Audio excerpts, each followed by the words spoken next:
Do people really like Jatavion Sanders as tight end two and even a second round pick? Maybe even a first? Uh, this is not going to be a fun episode.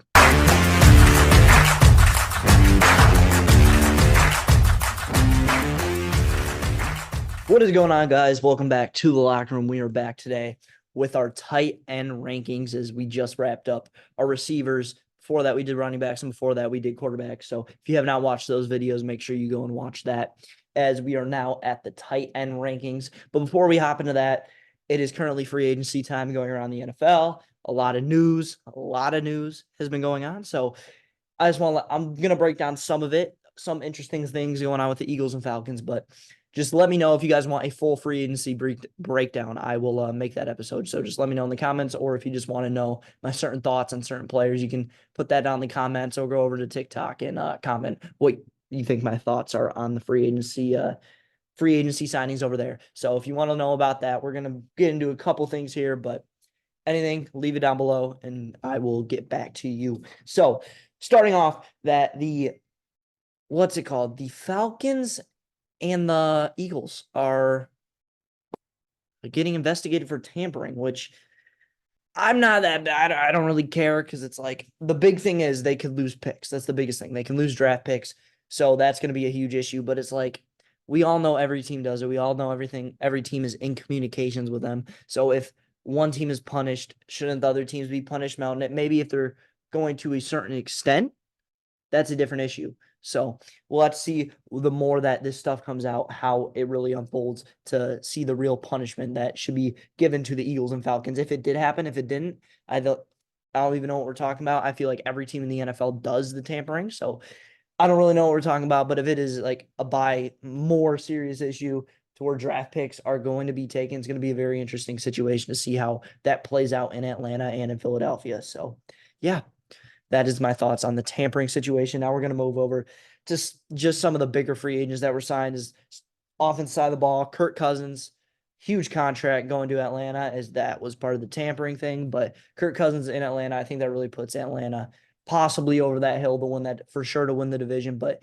I'm not sure if it's enough to get them far in the NFC as that defense still needs some work. And there's a lot of competition in the NFC right now between the Eagles, Packers, Cowboys, and Lions. So it's going to be interesting how Kirk plays out there. You also have Sam Darnold heading over to Minnesota to play with Justin Jefferson. To start, I'm not sure. I still think that they're going to draft a quarterback because they did pay him some backup money, but Sam Darnold heads over to Minnesota. Then you got Gardner Minshew over to Vegas. I like the signing for my Raiders, but I do think it's kind of a situation where if you need him to play, you can play. If you're going to draft like a JJ McCarthy or a Jane Daniels, even and you want him to sit, I still like that option too. I think Gardner Minshew, he's a quarterback who led the Colts damn near to the playoffs last year. If the pass wasn't dropped, not blaming the running backs, I am blaming the running back, but drops happen. I get it. But either way, if Gardner Minshew damn near led the Colts to a playoff berth last year. So I think Gardner Minshew is better than people realize. So if he needs to start for a year, I'm down for it for the Raiders. Also, moving on to the running backs. A lot of running backs got big, or I want to say moved around. You got Joe Mixon being traded to the Texans. You got Tony Pollard going to the Titans. Derrick Henry going to the Ravens. Josh Jacobs going to the Packers. DeAndre Swift going to the Bears. And Barkley going to the Eagles as the other part of the tampering situation. I'm not sure. Um, there's only really two running back contracts I don't like, that being Saquon Barkley and Josh Jacobs. And Josh Jacobs is not because he left the Raiders. 4 years, I get he's 26 years old, but I just don't like the 12 million a year being paid for a running back, especially for the Packers, who are also enduring the cap hit of Aaron Jones. Not a big fan of that. And then Barkley, he's going to be a great player. If there's one team that should have overpaid for him, it would have been the Eagles just because they have that great offensive line, even though Jason Kelsey did retire, which is amen to him. That guy is forever a legend. Um, Either way, they're always going to have success. Landon Dickerson has been great at guard, moving over to center, I believe. So Barkley, if there's going to be one team who's going to overpay for him, I think the Eagles is the correct choice. Also taking him from a division rival, which is key. Wide receivers, I'm probably missing some here, but Calvin Ridley, way overpaid in my opinion. You're also overpaying D-Hop. You're overpaying guys who are 29 years old, giving them 4-year contracts. I'm not sure how long contract for D-Hop is, but 4 years for over 90 million for Calvin Ridley, do not like that at all. Mike Williams is also got cut. It's going to be interesting to see where he goes. I think I saw the Chiefs and Patriots are the favorites right now. Got Darnell Mooney going to the Falcons. Rondale Moore also got traded to the Falcons to help out Kirk Cousins. A lot of receivers moving around as well. Then the interesting thing is, I want to talk about this for a second, is Justin Jefferson possibly getting traded to the Bengals. As the Bengals have a first-round pick that I say is not too high to where you need to necessarily select someone with that pick. I mean, I think it's definitely a pick that should be looked at to be traded, especially if you're getting a guy like Justin Jefferson. You also have a guy, T. Higgins, who is awesome, who is going to be able to, going to be traded because he is on the franchise tag. So, yeah, T. Higgins, definitely a option to be shipped over there. I think if Justin Jefferson is traded for, he is going to be one that's going to be shipped over there. So you got Jefferson possibly going to the Bengals. I don't know how the cap situation is going to work out, but it would be interesting. I know my cousin Mike on the WMB podcast would be thrilled if they got Justin Jefferson, but I don't know how the cap is going to work. So it's going to be interesting to see out if Justin Jefferson is on the move for Minnesota, because I heard they did decline a $30 million a year contract. So does he want out, or is he just playing games? I mean, if I'm being honest, I'd want out too if Sam Darnold was my quarterback. So yeah. Then on the defensive side, big thing for Lions fans. Lions, you get Carlton Davis. I like the trade. 3rd round pick. It's solid. I would like to see him go get like more of an Xavier Howard type guy, a true number 1 corner, in my opinion. I mean, Carlton Davis, he's great. No doubt about it. He's going to be a huge upgrade. And I think that Cam Sutton's going to play a lot better as a corner too. But I honestly think that if you should have went all in, maybe got L'Jarius Sneed, but I'm not hating on the thing at all, on the trade at all. I like Carlton Davis, and you pick up 2 6-round picks. Who knows, with the way Brad Holmes drafts, that might be in for a couple more starters just based on recent years. So yeah, like it. Wilkinson, my boy, Christian Wilkinson to the Raiders. Beyond excited about this. Raiders getting a top free agent instantly when free agents started. Huge thing that people want to play in Vegas. I love it. Great move by Antonio Pierce and Tom Telesco. Then you also have Patrick Queen jumping ship to a division rival. That's very interesting, as a lot of Ravens fans upset with him right now. And then also you got the Brian Burns trade, which the Giants absolutely fleeced. I mean, I don't know why. There was a report that the Rams offered 2 first-round picks for Brian Burns, and the Panthers didn't take it. Now they're trading him for only a second. They absolutely fleeced the Panthers. So, yeah, great trade there for the Giants. So, yeah, that's basically all my thoughts. I know I forgot some players, a lot of players I forgot, but overall, I think those are the ones I really want to talk about mentioning. As now we are going to move on to the tight end ranking. So with number 5, my number 5 tight end is going to be Ben Sinnott out of Kansas State University. I just want to state this now. As far as my personal preference on tight ends, I prefer tight ends who can run routes, catch the ball. It is a new age in the NFL as the passing game is more heavily involved. And alignment, if you need someone to block in a extra heavy set, you bring out alignment. So I feel like that these vertical threat tight ends are more of a advantage in the NFL. Not saying blocking is not a big need for a tight end. It's still a good big thing. It's just like receiver. It's a big thing. You need a block, but I do value the, let's say, a vertical threat like Kyle Pitts over a guy like in this draft class who you're not going to see on my list, AJ Barner, who's more of a blocker. So a lot more of the vertical threats are going to be on the list. So Ben Sinnott is absolutely that solid route runner. He's got very good hands. He gets open. That's what I like about him. He gets open. He's very elusive. He can do something with the ball. For his size, he looks like he can move quick.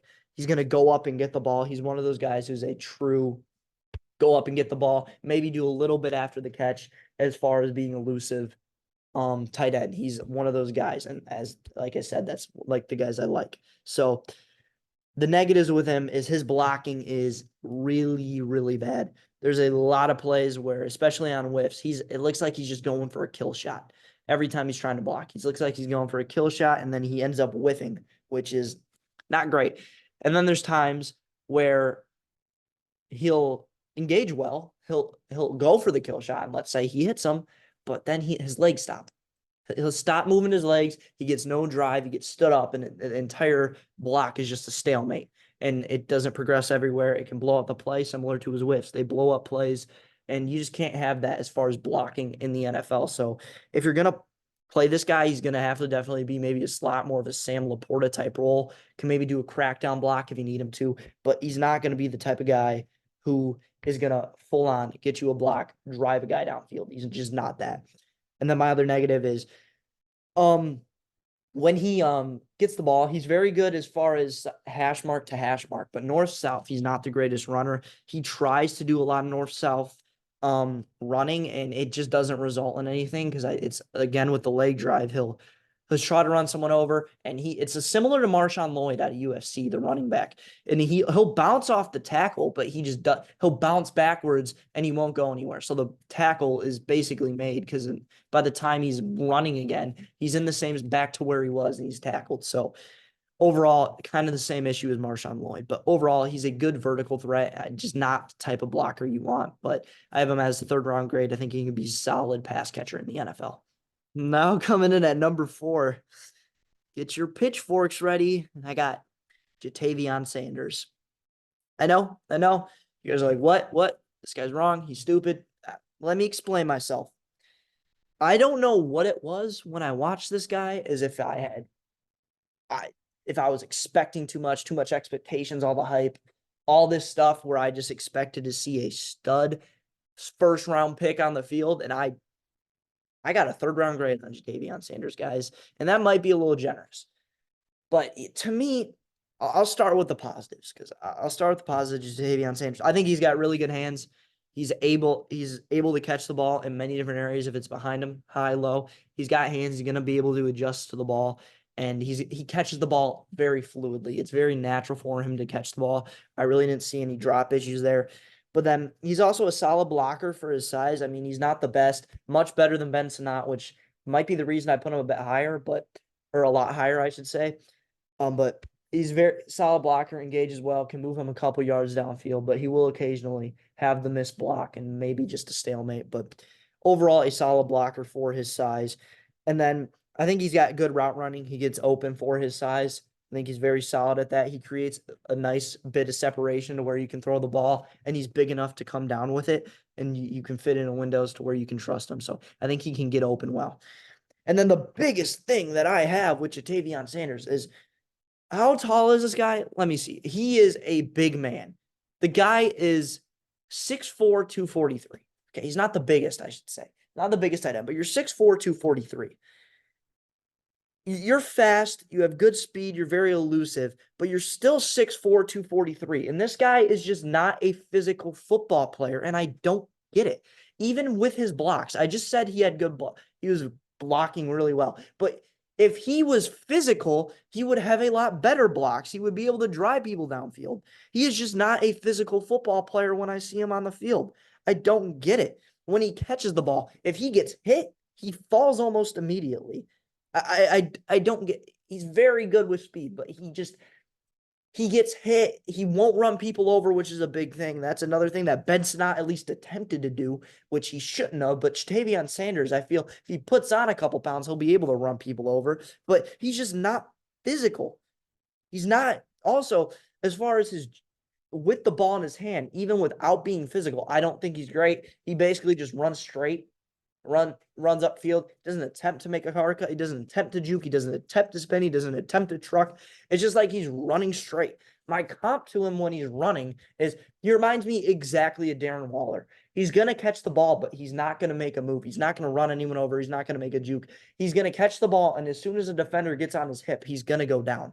And that's just so frustrating to me because he's so athletic with great size that there's so much that I know he could do with the ball in his hand, and I just not have seen it on tape.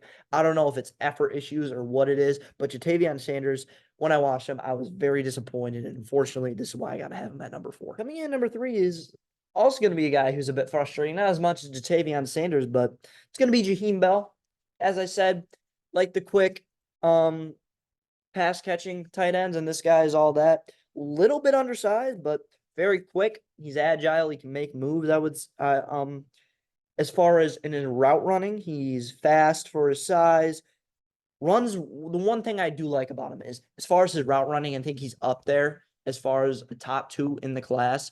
Not on no one's is on Brock Bowers level with anything except for one guy in one category. But overall, he's very solid with his route running. I think he's very good, especially on in-breaking routes. He keeps his feet under himself and he cuts very nice and cuts out really nice and can then extend it vertically. He has very nice double moves. As far as route trees, I think that he is, besides Brock Bowers, the best in the class as far as running routes. I think he's better than Ja'Tavion Sanders by far in that category. But overall, good routes, and he gets good separation all around on his routes, which is another thing that I think Ja'Tavion Sanders could struggle with. He was decent at it, but I think that Jaheim Bell definitely takes that to the next level. My issues with Jaheim Bell are there's just plays where he just has simple drops. The hands, I don't know if they're there. It's just simple drops sometimes. There's times where he can go up and make a play. There's times where he makes a nice catch. And then there's times where he's wide open and he's hit. Maybe the ball hit in stride, maybe a little bit behind him. But overall, the ball should be caught and he just drops it. I see this really often with passes that are kind of low.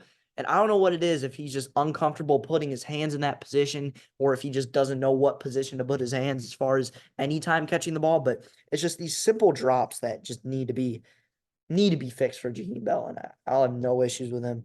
And my comp to I had the comp for after catch for Ja'Tavion Sanders to Darren Waller, and for this I'm going to do hands to Darren Waller for Ja'Tavion Sanders because Darren Waller gets open, but there's just some plays where he can just not come down with the football, and I think it's the same way for Ja'Tavion Sanders, and then or excuse me, the same thing for Jaheim Bell, but overall, he's a great player. The one thing that he really struggles with is his blocking. I think that really needs to improve if he wants to be a tight end at the next level. But I think his pass catching ability, or I would say his route running ability and able to get open with his hands just needs some work. And I think if he can fix that, he'll be a solid player. I got a 3rd-round grade on him. I just don't think this is a great tight end class, besides one guy, obviously. But overall, a solid player, just has a lot of struggles that need to be fixed. So Jaheim Bell's at number 3. Now coming in number 2, I'm gonna have Cade Stover out of Ohio State, and this guy, there's really not much to say. I mean, he's just an all-around good football player. He does everything good. His size, he's a little undersized, but 6'4", 251 is not bad. He's got good speed for his size. His agility's good. He's got solid strength. He can break a tackle actually very nice. I see a lot of plays where he breaks a tackle and gets extra couple yards, which is going to be key in the NFL. His route running is the one thing that I think he struggles a little bit. I think that can improve. I'll get to that in a minute, but yards after catch, as I said, he's not going to be a type of guy. He's going to move hash to hash. He's going to be an east-south type of guy, and he does the east-south thing really well. He just struggles as far as his agility. I think his blocking is solid. He's very solid at that. He's just a all-around good player who excels at one thing, and that is his hands. His hands are absolutely awesome. I think he's compete. I'm not saying he can.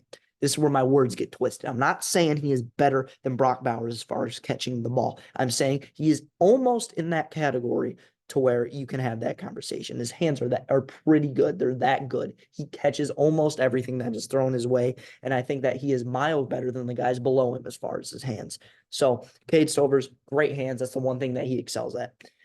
The 2 things I have that are wrong with him is not necessarily wrong, but it's just he's not elite in any category. There's nothing that he's absolutely great at. He's good at everything, but not great at anything. He's going to be the type of player who he's going to plug in very nice to start the NFL. He's going to be a crazy, like a weird comp. He's like a fake flower plant.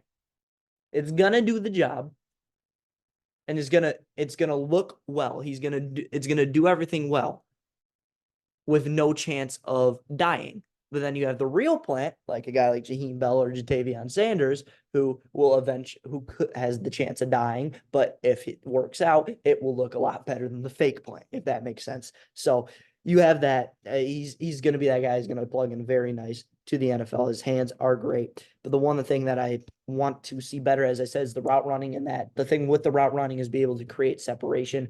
I'm not saying his routes are bad. It feels like a defender is always on his hip. So I just think that he can get better at that. But overall, a very solid player who's going to plug in very nicely to the NFL and who's going to catch a lot of touchdowns, I feel, in the NFL, just because his hands are so dominant. But overall, great player who's going to plug in nicely. So number 2, Cade Stover out of OSU. And coming in at number 1, I mean, could it be anyone else? I mean, who else would it be? It's Tanner McLaughlin. I'm playing. Of course, is Brock Bowers. There's really no other answer. Brock Bowers is 100% the number one tight end in this class, and I think he's a generational talent. He's not quite a blue chip for me as far as my grading system, but he's great. I mean, there's no doubt about it. I think he's damn near competing with Kyle Pitts, and Kyle Pitts hasn't really panned out in the NFL. Maybe we will now Kirk Cousins, but overall, the thing that Brock Bowers excels at is he's just elite in so many categories. He has elite speed for a tight end running a 4.4. His agility is elite. He is elite after the catch, which is huge. And not only that, with all that, as far as being a pass catcher, that is which I value, and being a person who can run after the catch, he is a fantastic blocker.